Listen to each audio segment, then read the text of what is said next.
একটু গড়দরজা করছি, গড়দরজা করি। এখন বর্তমান সিচুয়েশনে যে দ্রব্যমূল্যের দাম, জিনিসপত্রের দাম।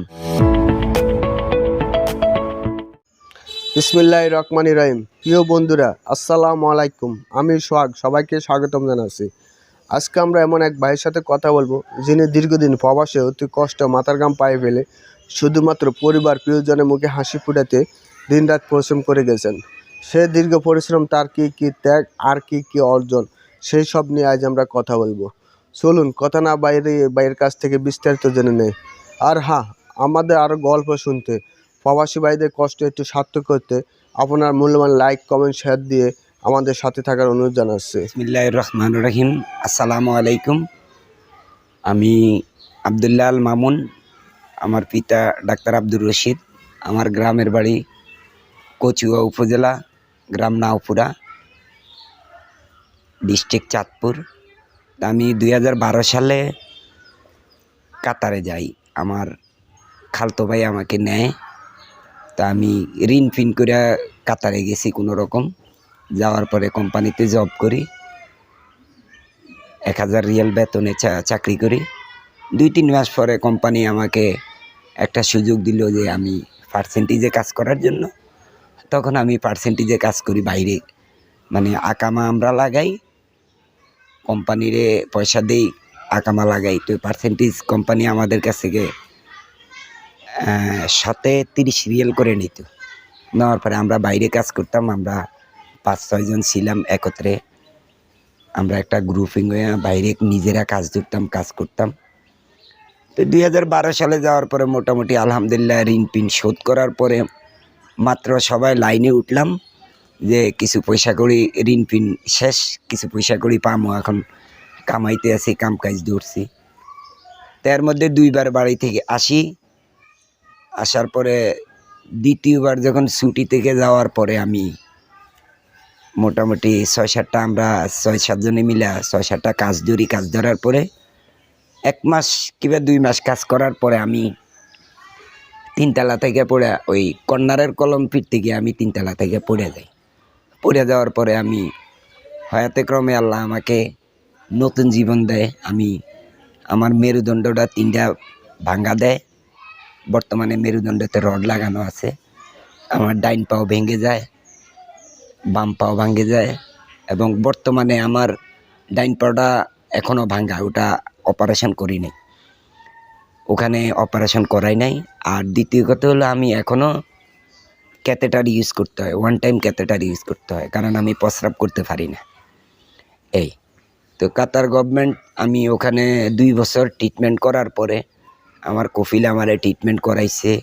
কফিল যথেষ্ট সহযোগিতা করছে। আবার যেই কোম্পানির সাইডে থেকে মনসুর আল্লাহ তিয়া শরিকার আব্দুল মন্নান সাহেবের সাইডে থেকে পড়ছি, উনিও আমারে যথেষ্ট হেল্প করছে।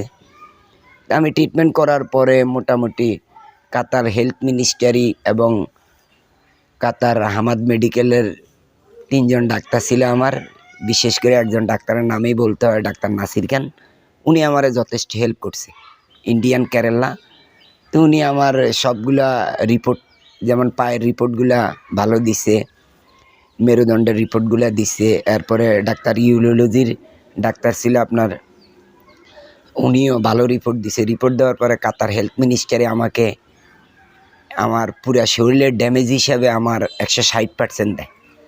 তো আমি জানতাম যে 160%-এ 1% হলো 2000 রিয়াল। তো 160%-এ আমি পাওনা হই কাতার গভর্নমেন্টের কাছ থেকে আপনার 3,20,000 রিয়াল।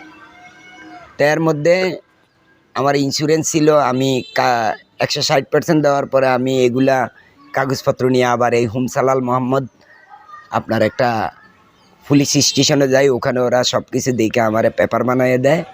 এই পেপারগুলো আমি আমার কফিলের কাছে দেওয়ার পরে কফিল আবার আমার ইন্স্যুরেন্সে জমা দেয়।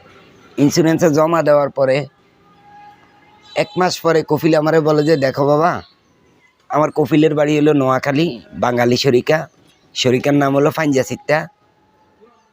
তো এই কফিল বললো যে, বাবা, ইন্স্যুরেন্সের রুল হলো বাঁচলেও 2 লাখ রিয়াল দিবে, আর জীবিত থাকলেও 2 লাখ রিয়াল দিবে, এর বেশি দিবে না। এখন বাকিটা তোমার ইচ্ছা। তা আমি আবার কফিলরে বললাম যে দেখেন, যেহেতু বাঁচলো 2 লাখ, মরলো 2 লাখ, তো আমার গভর্নমেন্ট দিছে তো 160%, তো গভর্নমেন্টের হিসাবে তো আমি পাই 3,20,000 রিয়াল। তখন আমার কফিলে বলল যে বাবা দেখো, তুমি যদি এখন কেস কাভারি করো, কেস কাভারি করতে গেলে দেখা গেছে কি 1 বছর অথবা 1.5 বছর আবার শুই থাকতে হইব, বসে থাকতে হইব। তার চেয়ে তুমি এটা নিয়ে চলে যাওয়াটাই ভালো। তা আমি আসার পরে আবার আমার কফিলে আসার সময় আবার আমার আকামাটা লাগাইছে। লাগানোর পরে আমি এই 2 লাখ রিয়াল উঠাইছি। উঠানোর পর আমার কফিল আমার টাকাটা দিয়ে দিছে। দিয়ে দেওয়ার পরে আবার আসার সময় আমি তখন কফিলকে বললাম যে আমি বাড়িতে আসবো। বাড়িতে আসার পরে আসার সময় আমার কফিলে আমারে আকামাটা লাগাই দিছে। লাগাই দেওয়ানোর পরে আমি আবার কফিলে বললো যে আচ্ছা তুমি আবার আসো। আসলাম, বাড়িতে আসলাম। বাড়িতে আসার পরে 6 মাস হয়ে গেল। কফিল আমি আসার সময় আবার আকামাটা আনি নাই। তা আমার আকামাটা আমার কফিলের কাছেই রয়েছে। কফিল বললো যে যে কেউ গেলে তার কাছে দিয়ে দিব। তা আমার পাশের বাড়ির আমার এক দাদা, শামসুল দাদা, উনি থাকতো আমার কফিলের সাথে, খুবই গুড রিলেশন, একই কোম্পানিতে। তো উনি যাওয়ার পরে উনি বললো যে মামুনরে কি আনবেন না, মামুনের আকামাটা দেন, ও আসুক। না, ওরে আর দরকার নেই। এই ধরনের আমার সাথে কিছু লোকে ওনার কাছে হয়তো কিছু বলছে যে আমি আরেকজনের কাজ নিয়ে দিছি, এই ধরনের কিছু। তা আমি বললাম যে আমার দাদা বললো যে ঠিক আছে, মামুন যদি কাজ নিয়ে দেয়, তারাও তো কাতারে আছে, সেও আছে, সে আসুক। আসলে যদি প্রমাণিত হয় যে কাজ নিয়ে দিছে, তাইলে তার উপযুক্ত বিচার হবে। আর নয়ছে আমি তারে টিকিট, আমার পকেটের টাকা দিয়ে টিকিট করে আমি আবার দেশে পাঠাই দিব। না, কফিল কোনো রকমই শুনে নাই। তা আমি আর যাইতে পারলাম না।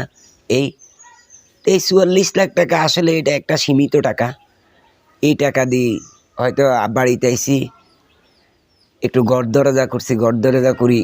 এখন বর্তমান সিচুয়েশনে যেই দ্রব্যমূল্যের দাম, জিনিসপত্রের দাম, একটা ঘর করলে আর কিছুই থাকে না। এখন বর্তমানে আমার এমন পরিস্থিতি যে আমি আমার একটা ছেলে পড়ালেখা করাইতে পারি না, এই পরিস্থিতির মধ্যে আছি। ছেলেটা ক্লাস 10-এ পড়ে। দেখা গেছি তারে পকেট খরচও দিতে পারি না, তার পড়ালেখার খরচও দিতে পারি না। অনেক কষ্টের মধ্যে আছি।